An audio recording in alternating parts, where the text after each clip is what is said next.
Hello everybody, here is luisdanielmaldonadofonken. And today I would like to share with you about PrimeDo.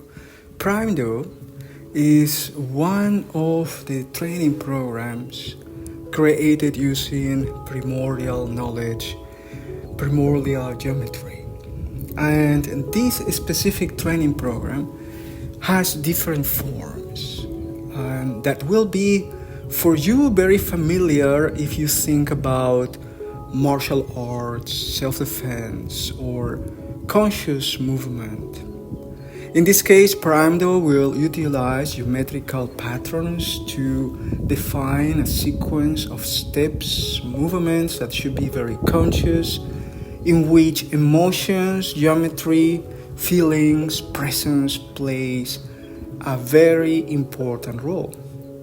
We use also PrimeDo with frequency, tones, and music, and at the same time with visualizations that are very particular depending on the elements we would like to practice with. PrimeDo is a very advanced technique, and I have been practicing today. PrimeDo means the primordial path, the original path, the perfect path. And PrimeDo is a very ancient system of martial arts that utilize geometry of nature to facilitate a holistic training program that can help us enhance our awareness and develop multidimensional awareness. I have been teaching PrimeDo since the year 2007 and published some books about the methodology and the techniques and the purpose. A form of PrimeDo utilizes also different type of tools: a long stick, short stick, two sticks, a sword, a tanto, different type of tools. PrimeDo has two functions. One is defensive, another one offensive, and the third one is neutral, of integration. But PrimeDo in general can take up to 12 different styles according to the elements you can play with. PrimeDo is a very powerful technique that can be used to enhance your clarity, focus, attention. It's a perfect training for brain gym. It's a wonderful tool to learn about emotional intelligence. And very important, the story I'm going to tell you now has to do with the origins of PrimeDo. I've been practicing with the sword in different locations: in Israel at Davis Tower, in Russia at a region where before was a war, in Finland in the land of Vikings and Viking settlements. I've been practicing in bunkers where war was taking place, in Finland, in Germany, in the Netherlands, and also in ancient locations where somehow war was also taking place. And why I did that, why I did practice in those locations in particular. PrimeDo can be practiced in any place, in nature, in a beautiful landscape, peaceful places, and it is wonderful to practice it in the middle of nature when everything is harmonious. But then, what is in the essence of PrimeDo? One of the first training programs I provided was dedicated to executive leaders in companies, and it was dedicated to enhance their emotional awareness, self-awareness, emotional intelligence, empathy, the ability to utilize male, female, and androgen principles in their work. That means to recognize the three qualities within themselves. In the moment of the training, I will give a sword to each of these leaders. Immediately, the emotions, feelings, and thoughts associated with the sword are those of war, destruction, and aggression, and my customers cannot avoid but to express them in the movements. Maybe so much of movies, maybe so much of children playing with swords, maybe the idea of war, or maybe the subconscious memory of humankind. Either way, the practice of Pramdo includes a special form of breathing that works with positive emotions that help us be aware of all those feelings, emotions, thoughts, associations, body memory releases, subconscious memory releases that happens with us, that take place while we are practicing Pramdo. And by being completely conscious of those experiences, we can integrate them with positive emotions and feelings that are peaceful, harmonious with nature, and transform them through the practice.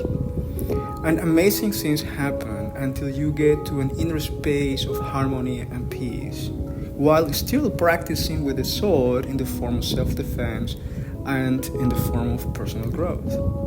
I've been practicing Pramdo in this way in all of these places, and my students, myself, sometimes 10 students, did have the same experiences. All of these memories, images, feelings of aggression in their own life, but also of aggression in the location they were.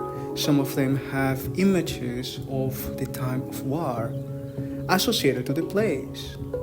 And through the practice, we managed to release those images and find a peaceful, harmonious, non-violent space of practice that was dedicated then to personal growth and spiritual growth. The idea of the sword for many has a meaning of destruction, aggression, and abuse.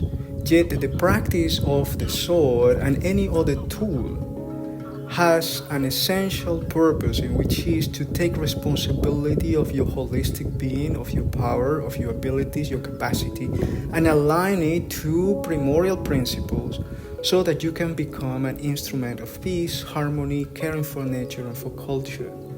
The principle of the sword is that one of vertical alignment, representing the principle that cares for life, for culture, for people, for community.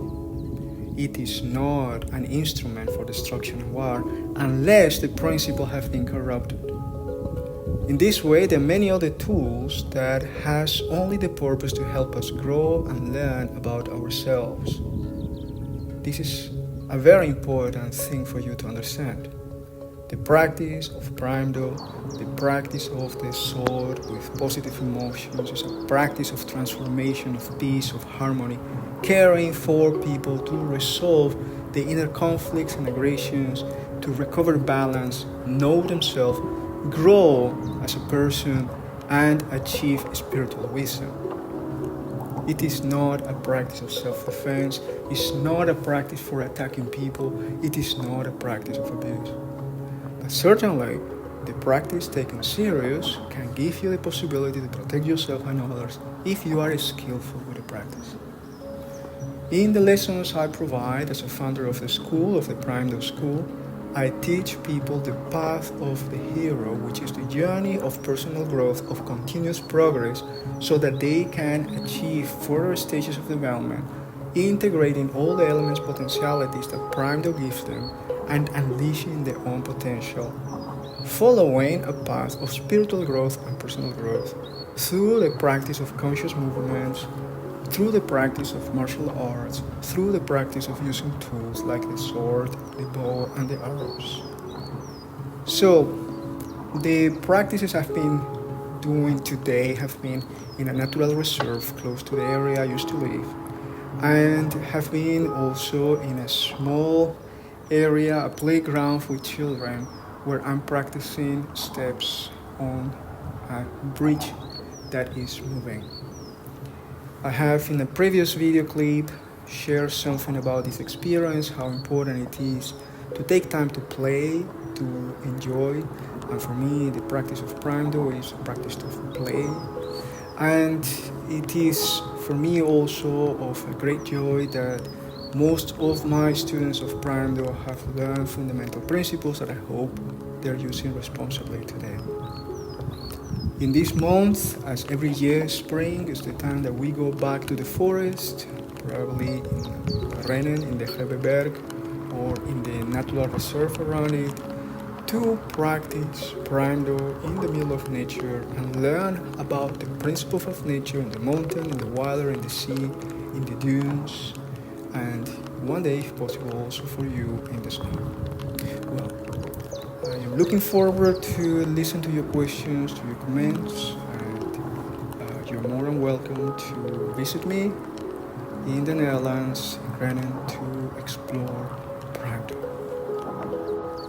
Do you know how good it feels to take time every day, maybe 10-20 minutes, to conquer, to solve a challenge, a new challenge that brings you to your next level of expansion, of capacity, of performance?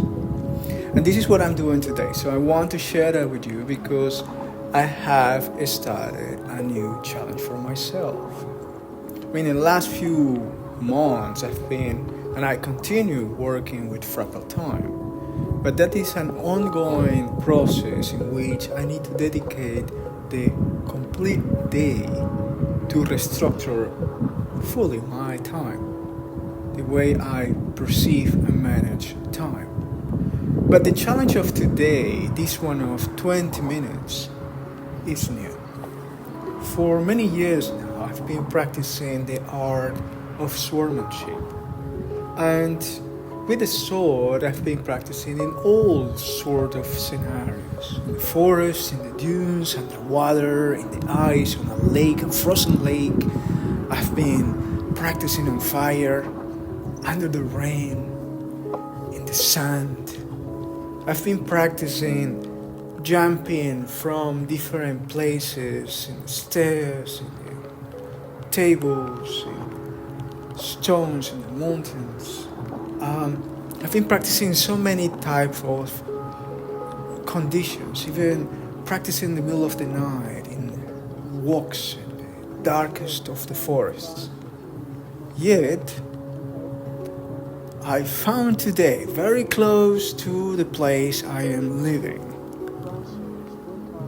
a very small place, a playground for children, which a very unique trail that, if I use it for the practice of the sword, creates for me a new dimension of a challenge. Actually, there are many different practices I can do there, all of them very interesting and good for training.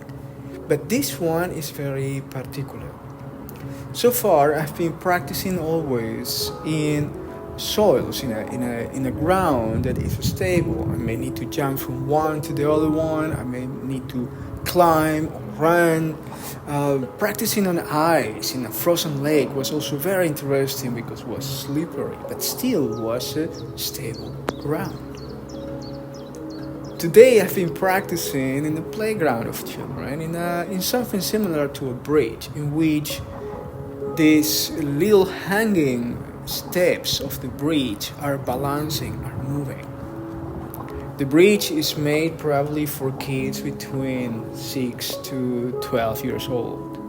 It's enough strong for an adult, and I see always many adults playing there, which brings me so much joy that people take time to play.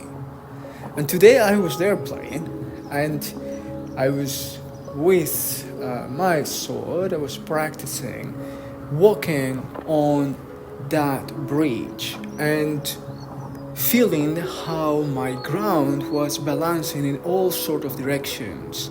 And at the same time, I was practicing a kata, a series of movements, geometrical patterns created with the sword. This was an amazing experience. I would feel the ground moving. And you know why I like it so much? Because when you deal with challenges in daily life, risk management is a tremendous important thing. But normally we assess risk and we choose a pathway that helps us go through challenges in the most stable way, in the less vulnerable way. We never take or avoid to take a path in which our vulnerability increases.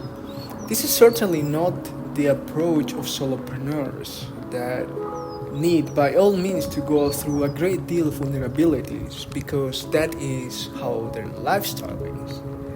But let's say that in entrepreneurship, if you can reduce or minimize the risk, minimize the dependencies, that the barriers, the circumstances, the scenarios in which something could go wrong, then you increase your chance of success. But the reality is that nobody can give you or promise you that life will be stable and conditions will be stable. So you can invest as much as you want in trying to control scenarios. Yet, still something can go wrong. Something unexpected could happen with yourself, your family, your team members, the market, the customer. And I can tell you so many stories in which something unexpected happened. But what I liked of this exercise with the sword is a very good example of the skill set that you need to go through a pathway that is always moving and changing, which for me represents the situation we have today in entrepreneurship.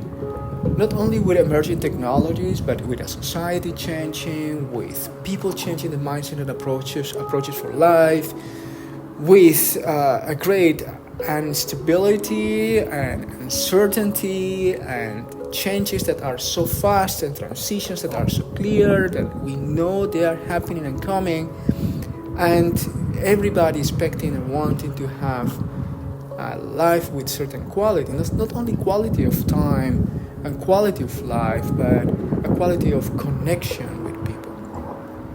And in this specific scenario, the list of the abilities that people develop is to silence themselves, to listen, to connect, to receive each other, to bond, to build together meaningful, long-term, sustainable relationships. And let's invest into collaboration.